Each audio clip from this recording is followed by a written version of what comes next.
एक भाई ने कमेंट किया है कि तुम प्रेम को जानते ही क्या हो। बिना संबंध बनाए भी एक व्यक्ति जीवन भर एक फीमेल के साथ में प्रेम के लिए रह सकता है। अगर फाइनेंशियल कंडीशंस अच्छी है तब करना सही होगा। और बेबी भी, बिना फैमिली ज़िंदगी बेकार है। बड़े बड़े लोगों का एग्जाम्पल मत दो, आम आदमी की बात करो। ओल्ड एज में उसका सहारा उसका बच्चा ही बनता है। अगर अच्छे संस्कार मिले तो सबका बच्चा बेकार नहीं होता। तुम जो वीडियो बना रहे हो, अच्छा बना रहे हो, उसको शादी नहीं करनी चाहिए जिसके पास ज़मीन पैसा नहीं है। ज़िंदगी से खूबसूरत कुछ और नहीं। हर आदमी की ज़िंदगी सेम नहीं होती। तो बहुत हैप्पी हूँ, ये कह रहे हैं। मेरे जो भी वीडियोस हैं शादी के बारे में, मैंने जहाँ पे बताया कि शादी इंसान को नहीं करनी है, उसके ऊपर इन भाई ने कमेंट किया है। तो ये कह रहे कि बिना संबंध बनाए भी एक व्यक्ति जीवन भर एक औरत के साथ में रह सकता है, या एक औरत बिना संबंध बनाए जीवन भर प्रेम के लिए एक मर्द के साथ में रह सकती है। तो यदि आप किसी से प्रेम कर रहे हो तो आपको शादी ही करनी चाहिए, ये ज़रूरी क्यों है? क्या आप बिना शादी के उसके साथ में जीवन भर नहीं रह सकते? और मुझे लगता है कि आप शायद यंग एज के ही व्यक्ति होंगे और आपने अभी ये कमेंट कर दिया है। जैसे मान लो कोई व्यक्ति यहाँ से 200 किलोमीटर दूर जाना चाहता है और वो किसी हाईवे को पकड़ के वहाँ तक जाना चाहता है, और हाईवे पे जब वो चढ़ता है और आधा रास्ता तय करने के बाद में वो कहता है कि यार क्या हाईवे है, क्या शानदार हाईवे बनाया है सरकार ने। इसके चारों तरफ हरियाली देखो, खेत देखो, फूल देखो, सारी सुविधाएं देखो कितनी अच्छी है। और वो अपनी राय रख देता है कि वाह क्या शानदार हाईवे है। लेकिन जब वो कुछ समय बाद में आगे बढ़ता है उस हाईवे पे, तो उसको रोड पे, हाईवे पे खड्डे दिखने को मिलते हैं और सुविधाएं उसको होने लगती है व्यक्ति को चलने में उस हाईवे पे। तब उसको एहसास होता है कि अरे यार, मैं तो इस हाईवे को बहुत अच्छा समझ रहा था, लेकिन ये तो हाईवे बिल्कुल बेकार है, काफ़ी ख़राब है, इसमें तो काफ़ी खड्डे हैं। तो उसी प्रकार से अभी आपने जीवन का आधा सफ़र ही तय किया है। तो आप कैसे कह सकते हो भाई कि आप जीवन भर किसी व्यक्ति के साथ में रह सकते हो? यदि आप उससे प्रेम करते हो तो बिना संबंध बनाए उसके साथ में जीवन भर रह सकते हो? आप ये कैसे कह सकते हो? आपने तो जीवन को पूरा जिया ही नहीं। पहले आप पूरा जीवन जी लो, जब आपके जीवन में मृत्यु नज़दीक आ जाए तब आप मुझे बताना चीज़ कि आप प्रेम के लिए बिना संबंध बनाए किसी व्यक्ति के साथ में जीवन भर रह सकते हो। या फिर आप ये कर सकते हो कि जिस व्यक्ति ने पूरा जीवन जी लिया है उससे जाके राय पूछ सकते हो, उससे जाके इस चीज़ के बारे में जान सकते हो कि भाई शादी की आवश्यकता है कि नहीं समाज के अंदर। देखो दिक्कत क्या हो गई है कि इंसान ने प्रेम शब्द को समझा ही नहीं है। क्या आपको लगता है कि प्रेम सिर्फ एक व्यक्ति के लिए बनाया गया है? आपका पूरा प्रेम, आपकी पूरी जिम्मेदारी, आपका पूरा जीवन किसी एक व्यक्ति के लिए दिया गया है इस प्रकृति के द्वारा? या ये कैसा प्रेम है जहाँ पे आप ये कह रहे हो कि भाई मैं इस व्यक्ति से प्रेम करता हूँ या इस फीमेल से प्रेम करता हूँ और मैं अपना पूरा जीवन अपना खपा दूंगा इसके लिए, इसकी खुशियों के लिए, इसकी जिम्मेदारी उठाने के लिए और इसकी देखभाल करने के लिए? ये कौन सा प्रेम है? ये क्षमा करना, ये प्रेम नहीं, ये एक तरह का मोह है। ये एक तरह का आपके अंदर काम वासना है जिसको आप प्रेम से ग्लोरीफाई कर रहे हो। जैसे यदि हम इस प्रकृति की बात करें तो इस प्रकृति में देखो आप, फूल है, फूल या नदियाँ या पहाड़ या जो भी इस धरती पे इस प्रकृति के अंदर है, या पेड़ या पौधे या फल की देने वाली सारी पौधे, सारे पेड़, कोई भी चीज़ को यदि आप देखोगे, जैसे मान लो फूल का यदि हम एग्जांपल लेते हैं, तो फूल जो अपना खुशबू बिखेर रहा है इस प्रकृति के अंदर, उस खुशबू को वह किसी अच्छे व्यक्ति के लिए बिखेर रहा है? सिर्फ अच्छे व्यक्ति को ही अपनी खुशबू देगा, बुरे व्यक्ति को खुशबू नहीं देगा। वो उसकी खुशबू हर चीज़ के लिए इस धरती के, चाहे वो कितना ही बुरा व्यक्ति हो, चाहे वो कितना ही अच्छा व्यक्ति हो, सबके लिए बराबर बिहेव रहेगा उसका। इस धरती के यदि हम पानी की बात करें तो उस पानी को कोई अच्छा पुरुष पिए या फीमेल पिए, या कोई बेकार पुरुष या फीमेल पिए, वो पानी दोनों के बॉडी में सेम तरीके से काम करेगा, वो भेदभाव नहीं करेगा। तो इस धरती पे ये है प्रेम। ये पानी, ये धरती, ये प्रकृति, ये पेड़, ये पौधे, ये कर रहे हैं आपसे प्रेम। जो सबके लिए ऑक्सीजन छोड़ रहे हैं, वो सबके लिए बराबर छोड़ रहे हैं भाई। वो किसी के लिए भेद नहीं कर रहे।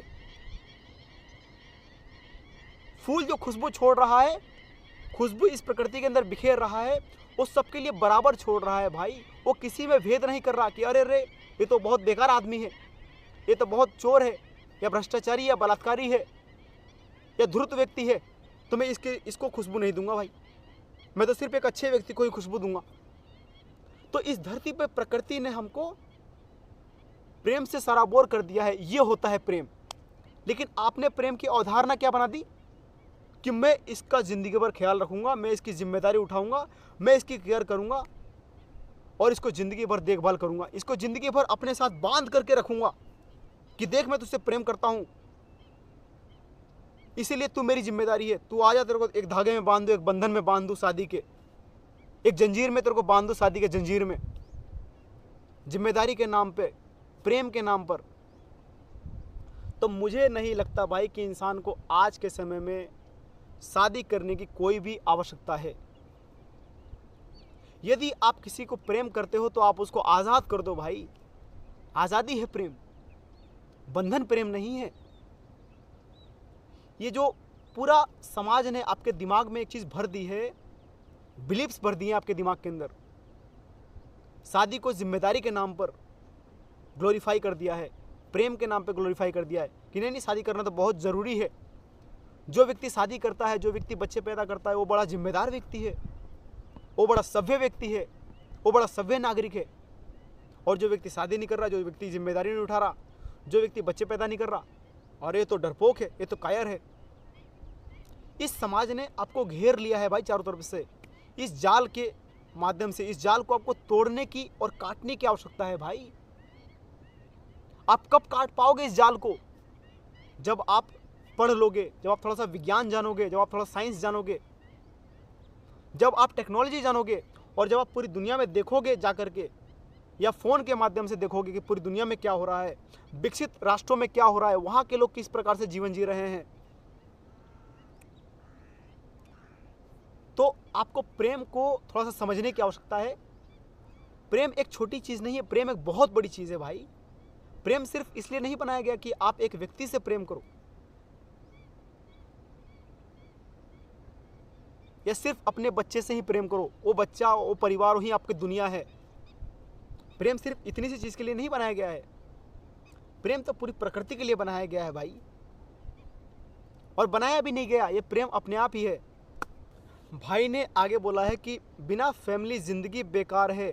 बड़े बड़े लोगों का एग्जाम्पल मत दो, आम आदमी की बात करो। ओल्ड एज में उसका सारा सहारा उसका बच्चा ही बनता है। अच्छे संस्कार मिले हो तो उसका बच्चा, सबके बच्चे बेकार नहीं होते। देखो, आपने बच्चा पैदा कर लिया ओल्ड एज के लिए कि भाई जब मैं बुढ़ापे में आऊँगा, जब मेरे हाथ पैर काम नहीं करेंगे, जब मेरे शरीर में 10 तरह की बीमारियाँ होगी, तो मेरा बच्चा मुझे संभालेगा। तो आपका यहाँ पे स्वार्थ छुपा है ना भाई। हम हमारे सारे वीडियोस में यही तो बात बता रहे हैं कि यदि आपने एक बच्चा पैदा कर लिया तो आपने किस लिए बच्चा पैदा किया है? अपने स्वार्थ के लिए, कि भाई ये मेरे बच्चा बुढ़ापे में काम आएगा, मेरा सहारा बनेगा। हम यही तो नहीं चाहते। एक आम व्यक्ति की यही तो ज़िंदगी में दिक्कत है कि वो एक ऐसी सीढ़ी चला रहा है जो अनस्टॉपेबल है।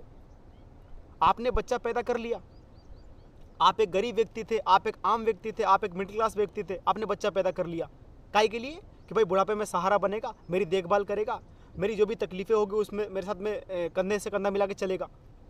लेकिन चूँकि आप एक मिडिल क्लास या फिर एक नॉर्मल परिवार के बच्चे हैं, व्यक्ति हैं, आप छोटा मोटा काम करते हैं, छोटा मोटा कमा करके खाते हैं, तो आप पहली बात तो उस बच्चे को एक बहुत अच्छी शिक्षा नहीं दे पाएंगे। दूसरी बात यह है कि उस बच्चे को भी आप मिडिल क्लास और गरीब ही पैदा रखेंगे, तो छोटे मोटे काम करने पर मजबूर हो जाएगा। और आपने उस बच्चे को सहारा बना करके उससे बुढ़ापे में सेवा करवा ली और आप इस धरती पे से चल गए। ठीक है, आपका इस धरती पे से निधन हो गया, आप मृत्यु को प्राप्त हो गए, आप इस धरती पे से चल गए। अब उसके बाद में उस बच्चे का क्या होगा भाई? जरा ये सोच करके दिखाओ। वो बच्चा भी तो जो आपने जीवन जिया है उसी जीवन को जीने के लिए मजबूर हो जाएगा। आपने तो अपना स्वार्थ पूरा कर लिया अपने बुढ़ापे का सहारा बना करके, लेकिन वो बच्चा भी तो सेम उसी चीज को दोहराएगा। वो भी हो सकता है कि किसी बीमारी का शिकार हो जाए या किसी एक्सीडेंट का शिकार हो जाए, या फिर वो जीवन में कमाने जाएगा तो वहां पे कितनी दिक्कतें हैं, कितनी परेशानियां, उन सबको सहते सहते वो व्यक्ति आगे बढ़ेगा जीवन में और बुढ़ापे में आएगा और सेम उसकी भी वही थिंकिंग होगी कि अब ऐसे करता हूं, मैं भी एक बच्चा पैदा कर लेता हूं अपने बुढ़ापे के सहारे के लिए। तो ये तो स्वार्थ हुआ ना भाई पूरी तरीके से, कि आप अपने स्वार्थ के लिए किसी को पैदा कर रहे हो और आप उससे पूछ भी नहीं रहे और आप उसको बता भी नहीं रहे कि देख मैंने तेरे को पैदा किया था काहे के लिए, अपने स्वार्थ के लिए, अपने बुढ़ापे के सहारे के लिए। तुझे पढ़ा रहा हूँ, तुझे लिखा रहा हूँ, तुझे कपड़े दे रहा हूँ, तुझे खाना खिला रहा हूँ, ये सब कुछ मैं तुझे क्यों कर रहा हूँ, ताकि मैं जब मेरे हाथ पैर काम करना बंद कर दे, जब मेरे सारी चीज़ें काम करना बंद कर दे, तब तू मेरा सहारा बनना बुढ़ापे का। आप ये बात अपने बच्चे को बताते हो और ना बच्चा वो आपसे पूछ पाता है। आप क्या कहते हो, अरे माँ बाप तो भगवान का रूप होते हैं, माँ बाप तो भगवान होते हैं भाई, माँ बाप ने तो तुम्हें पैदा किया है, माँ बाप ने तो तुम्हारे लिए बहुत तकलीफें देखी है, बहुत कष्ट झेला है। उस बच्चे ने आपसे बोला कष्ट झेलने के लिए, तकलीफें देखने के लिए? आपने पैदा किया है उस बच्चे को तकलीफ देखते देखते। आपने उस बच्चे को इस दुनिया के दुख में, इस दुनिया के कष्ट में ला करके झोंक दिया और आपने उससे पूछा भी नहीं कि देख बेटा तुझे हम एक ऐसी दुनिया में ला रहे हैं जहाँ पे तुझे मजदूरी करनी पड़ेगी, मेहनत करना पड़ेगा, संघर्ष करना पड़ेगा, राजनीति खेलनी पड़ेगी, राजनीति का शिकार होना पड़ेगा। ये दुनिया एक तरह का जंगल है। हो सकता है तुझे कोई गंभीर बीमारी हो जाए, हो सकता है तेरा एक्सीडेंट हो जाए, तू अपनों को खोएगा, अपने माता पिता, अपने बहुत करीबी लोगों को खोएगा और उसका दुख होगा तुझे, और बुढ़ापे में तेरा हाथ पैर काम करना बंद कर देंगे। तुझे बुढ़ापे का दर्द सहना पड़ेगा, तुझे बुढ़ापे का दर्द झेलना पड़ेगा। आपने ये सारी बातें उस बच्चे को बताई पैदा करने से पहले? नहीं बताई। क्यों? क्योंकि आप स्वार्थी हो। आप अपने बुढ़ापे के सहारे के लिए एक व्यक्ति को पैदा करना चाहते हो, एक बच्चे को इस धरती पर लाना चाहते हो, फिर भले उस बच्चे के साथ में कुछ भी हो जाए। तो ये तो पूरी तरीके से स्वार्थ हुआ ना। हम इसी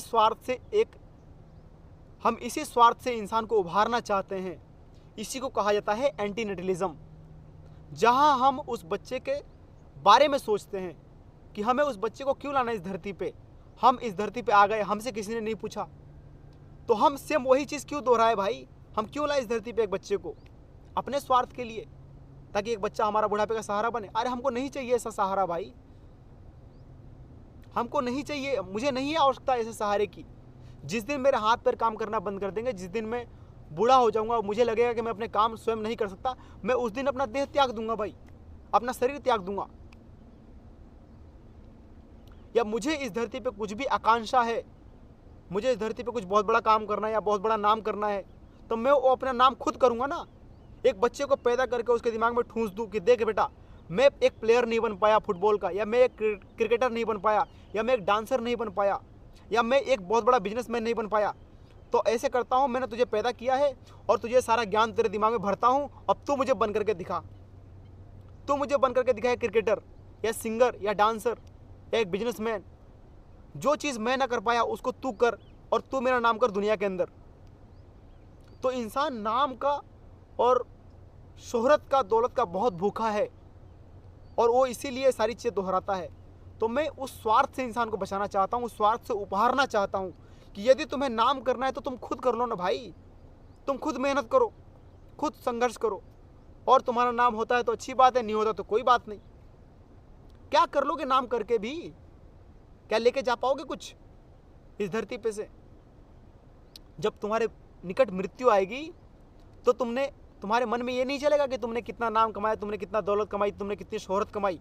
तुम्हारे मन में ये चलेगा कि तुमने जीवन को जिया कि नहीं जिया, तुमने खुशियों के, आनंद के पल कितने समय तुम्हारे जीवन में रहे, ऐसे कौन कौन से क्षण थे जब तुम आनंदित हुए, उस फूल की तरह, उस पक्षी की तरह, उस जंगल में नाचते मोर की तरह, कहकहाती उन नदियों की तरह। ये सब कुछ तुमको याद रहेगा।